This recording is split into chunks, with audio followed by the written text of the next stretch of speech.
And now, stay tuned for the mystery program that is unique among all mystery programs. Because even when you know who's guilty, you always receive a startling surprise at the final curtain. In The Whistler.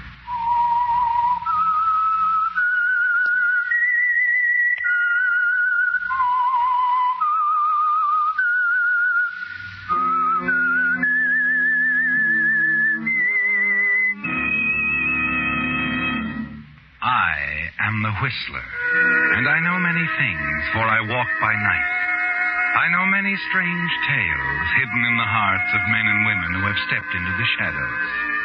Yes, I know the nameless terrors of which they dare not speak.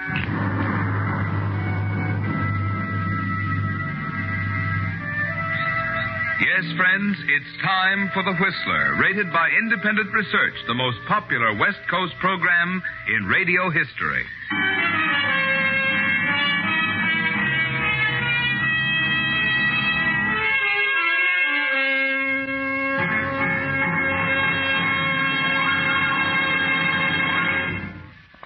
And now, The Whistler's strange story, Lady from the Sea.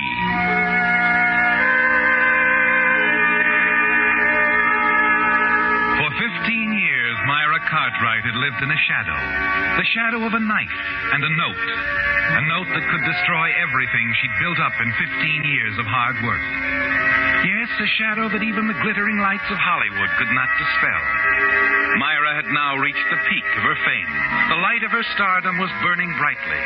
Her houses in Bel Air and Palm Springs were showplaces, and her face was on the cover of 4 magazines this month. Then, something in the morning paper struck terror to her heart. And at the same instant, a cloud crossed before the sun.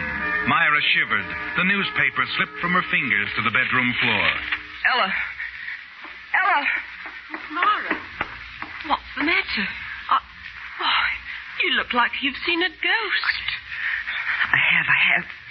What's that, Miss Myra? The newspaper, look. Look at it. Piper? There on the front page. The picture. What? Oh, it's a picture of Paradise Pier. And the old cafe built like a ship. The Lady from the Sea. They're tearing down the pier, Ella. They're going to destroy the Lady from the Sea. Memory-haunted landmarks of early film colony days fast disappearing. The furnishings of the famous old Lady from the Sea cafe, a favourite meeting place of the silent film era, will go on the auction block today. According to an announcement... Ella, call the studio. Tell them I won't be there today. What'll I tell? Tell them anything. I'm sick, anything. I don't care. I've got to go to that auction.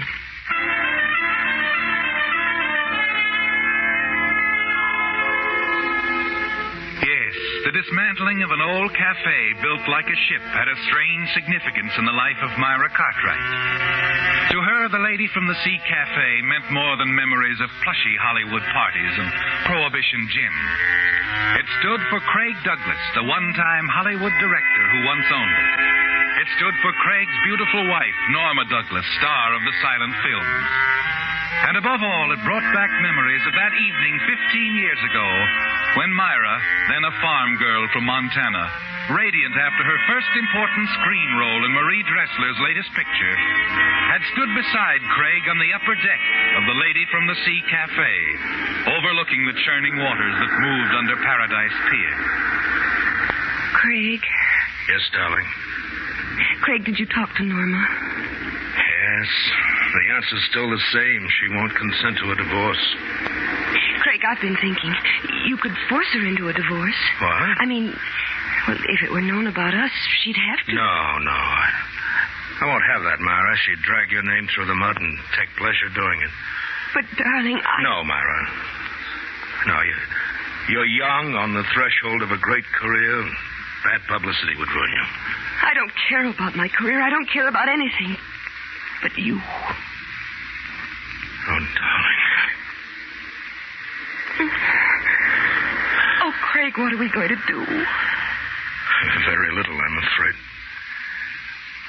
Myra. Yes? You remember the Ibsen play we read together? The one you named the cafe for, the lady from the sea? Uh-huh. He took from his pocket a key ring.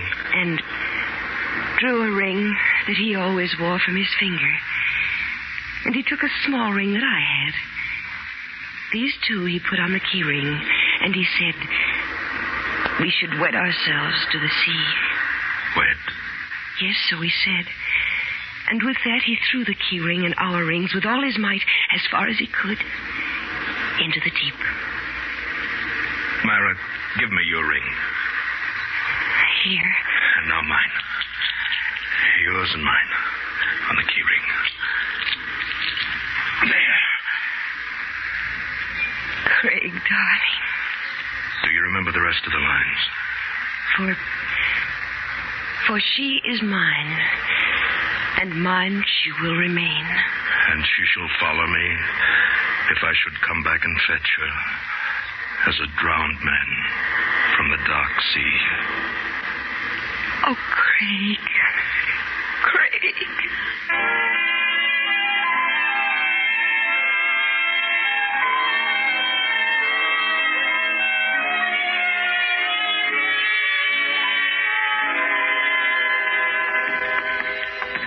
Well, here we are, my darling.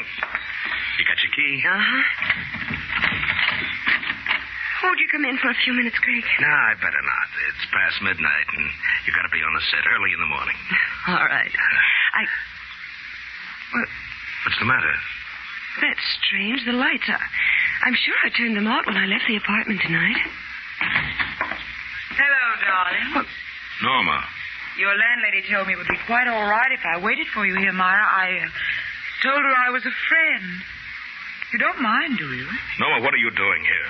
Oh, I just wanted to drop around and have a little talk with your protege. What do you want?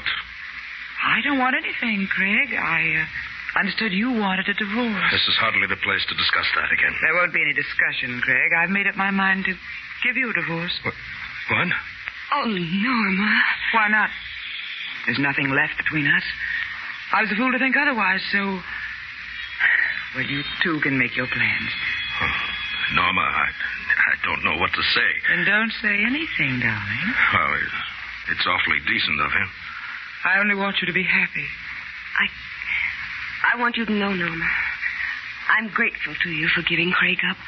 I'm sure you'll be quite happy together, even with what you'll have left. What do you mean? Oh, that's right. We haven't discussed the terms of the divorce yet, have we, darling? Terms? The financial settlement. Norma, we can talk about that later. No, I want to discuss it right now. I want Myra to know what she's costing you, Craig.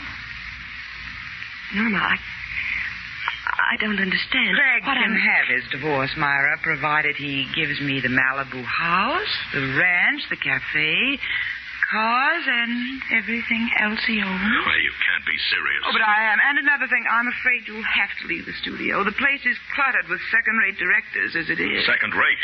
It's all you ever were, Craig, and you're not even that anymore. You're a has-been. You'd have been out of a job long ago if it hadn't been for me, and if you go through with this, I'll see to it that you're finished in Hollywood. I think I'm big enough to do it. Yes, I expect you, Norma, you can't ask Craig to do this. I won't let him. I won't have it this way. You mean you won't have Craig this way? Money really is important, isn't it, Myra? Without it, Craig has lost his appeal, hasn't he, darling?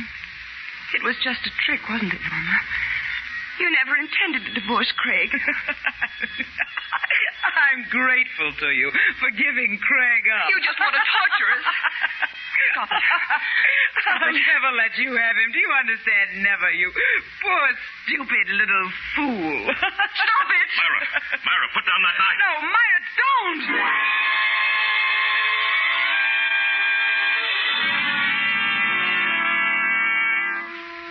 It's all over in an instant, isn't it, Myra? The paper knife in your hand. The sudden, blind, raging lunge at Norma. And now she lies on the floor at your feet. Then you feel Craig's arm around you. Myra, give me the knife. She laughed at me. Give me the knife. She's dead. I've killed her because she laughed. Oh, Craig. Darling, get hold of yourself. Do you hear? I didn't mean to. I know. Now listen to me. I've got to get her out of here. I want you to go downstairs, drive my car around to the back of the building, and leave it there. Oh, no, Craig. I can't. You've got to. I'll take Norma down the back stairs. No one will see me. Give me about 5 minutes. Then I want you to come back here and stay here. And I'll phone you later. And don't worry, leave everything to me.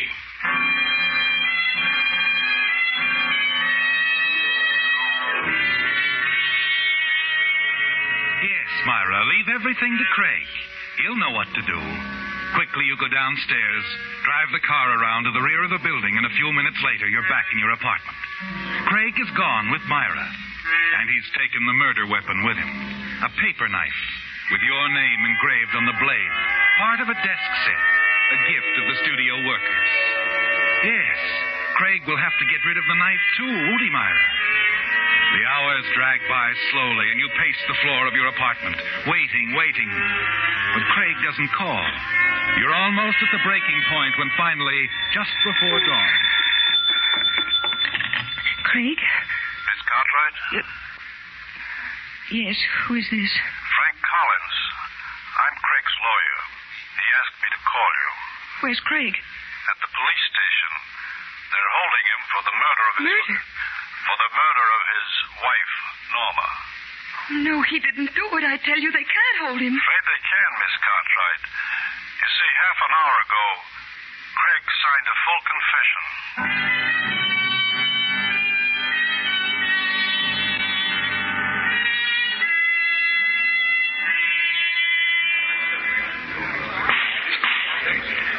You may proceed, Mr. Kendall. Thank you, Your Honor. Now, Mr. Douglas, you have told the court that during a quarrel with your wife at the Lady from the Sea Cafe, that in a blind rage you struck her several times with a knife. Yes. What became of the murder weapon? What did you do with the knife? I told you I didn't know what I was doing. I don't remember. You don't remember. Oh, now, really, Mr. Douglas. Your Honor, I object. The defendant has already testified that in a moment of uncontrolled rage or sudden emotion... But, Your Honor, the murder weapon is of vital importance. Objection sustained. Mr. Douglas, just what do you remember? You struck your wife several times with the knife. And then? Then she fell to the floor. Somehow I must have wandered outside. And after that, I remember standing by the rail.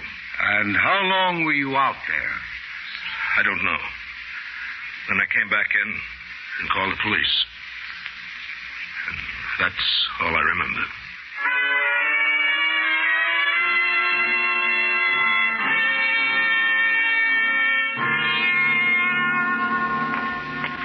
Here we are, miss.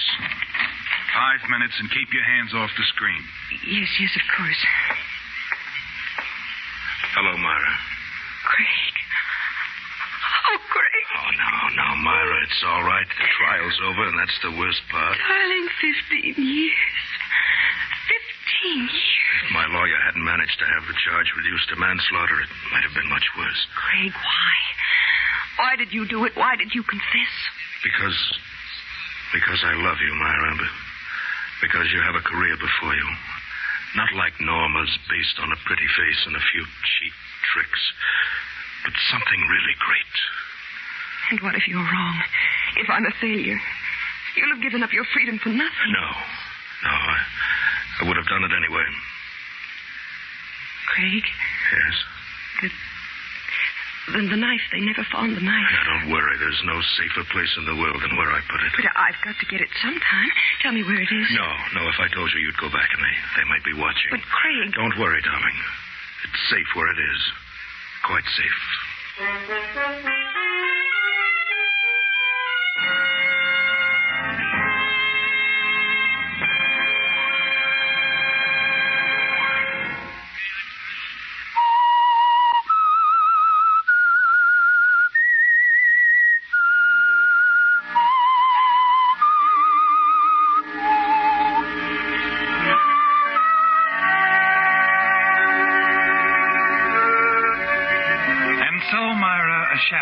Your life.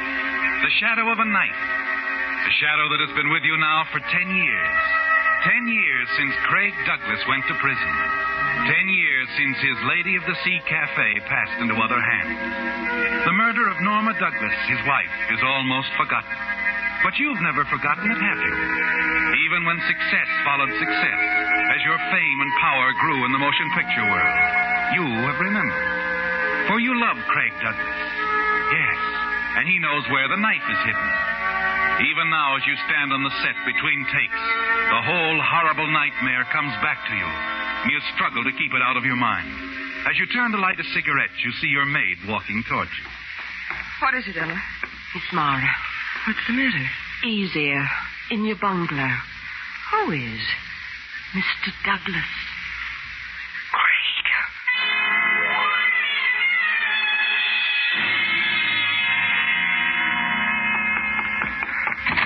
Craig. Hello, Myra. Craig, you... Craig. Don't look so upset, Myra.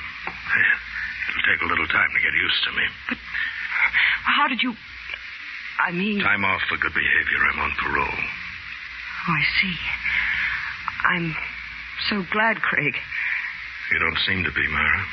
But, of course I am. Why shouldn't I be glad after all? Well? You've changed so, Craig. You look so different. Yes. 10 years in prison can do a lot to a man. But inside I haven't changed. I still love you, Myra. Oh, darling, I thought so often how it would be to see you again, to put my arms around you. Craig, please. But, Myra... Well, it's just that someone might come. Well, someone has. Me, the man who went to prison for a murder you committed. Craig, what are you going to do? Do? Myra, don't you understand? I'm back. I'm free.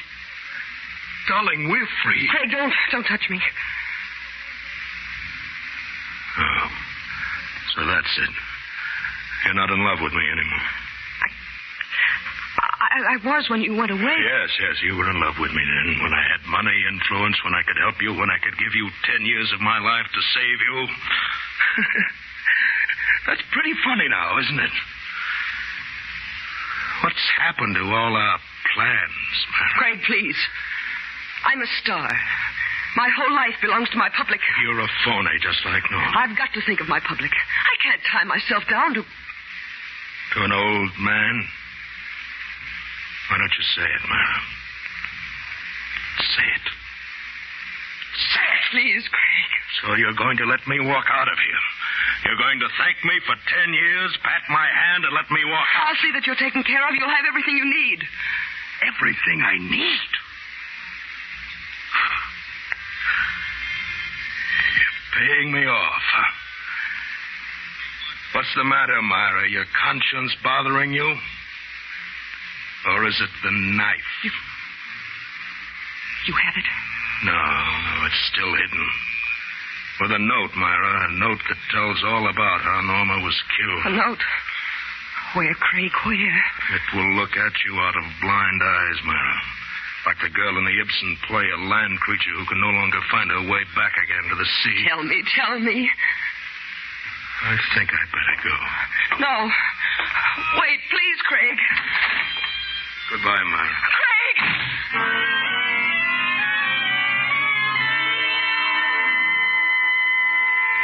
There's no point in going after him, is there, Myra? Craig will never tell you where he's hidden the knife. And now there's the little matter of a note, too. A note that will brand you as a murderess. A quarter of an hour later, you walk back out on the set, seemingly calm. But inside you, the cold hand of fear clutches at your heart. The cameras roll again. There are takes and retakes, scene after scene. You keep fumbling your lines. You can't concentrate. You can't get Craig off your mind. Finally, late that evening, you drive home. Spend a sleepless night thinking about Craig, wondering what he'll do. Then the following morning, while you're having breakfast, a visitor arrives. Miss Mara? What is it, Ella? There's a gentleman to see you. A Lieutenant Perez. Police Department. Police? Have him come in, Ella. This way, sir. Morning, Miss Cartwright. Sorry to disturb you, but this is rather important. It's quite all right, Lieutenant. I'd like to ask you a few questions about Craig Douglas. What about him? We found a coat identified as his at the end of Paradise Pier this morning. Up at that old cafe he used to own, built like a ship. What? We believe, Miss Cartwright, he may have committed suicide.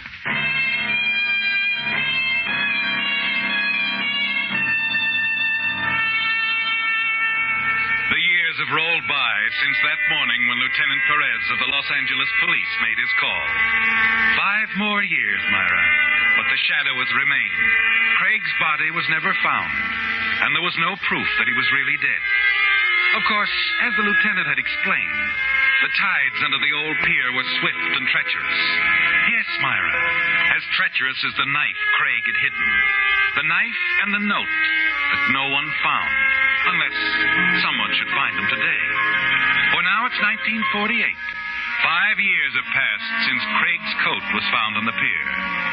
You've had a long time to think about it, haven't you, Myra? But your thoughts have brought you nothing. Until this morning, when the newspaper told you of the auction at the Lady of the Sea Cafe. Then it hit you. That's where Craig hid the knife and the note. Somewhere in his beloved Lady of the Sea Cafe. As you hurry up the gangplank to the auction, you're quite certain that Craig has hidden them somewhere on board ship.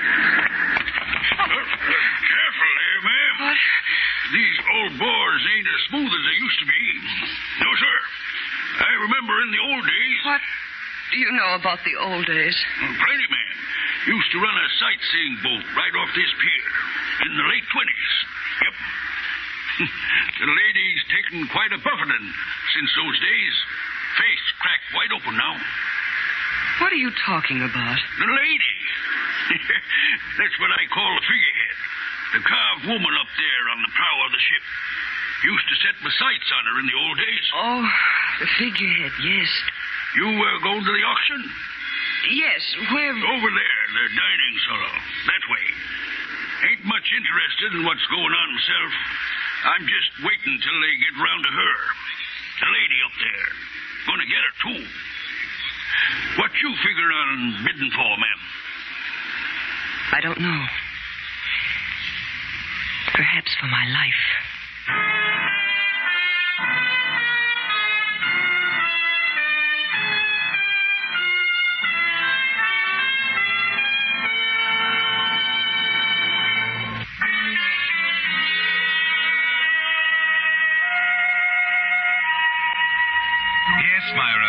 As you sit in the dining salon of the old ship-like cafe, listening to the drone of the auctioneer's voice, you realize that you're about to bid for your life, aren't you? You stare at the jumble of furnishings from the cafe, but there's nothing that would hide a knife for 15 years.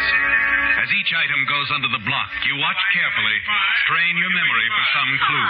85 once, 85 twice, sold for 85. Now, ladies and gentlemen, we come to lot number 8. You will find a full description of each item in your... The auction is almost over, isn't it, Myra? Frantically, you glance around the room at the remaining articles. And as you do, you catch sight of the old man you met on deck. The old sailor who was going to bid on the carved figurehead. And then suddenly Craig's words come back to you. It will look at you out of blind eyes. Yes, blind eyes. That's it, isn't it, Myra? The lady carved out of wood on the prow of the ship. Quickly, you hurry out to the deserted deck. Up to the figurehead. You slip around the narrow passageway. Stand for a moment, looking up at the carved figure, the cracked face. Quickly, you climb on the rickety wooden railing. Pull yourself up until you reach the carved face. Lady, what are you doing up there? Got to be here. It must be in here. Lady, better be careful. That railing... If I could just get my hand inside. Ma'am, the railing is... Look out!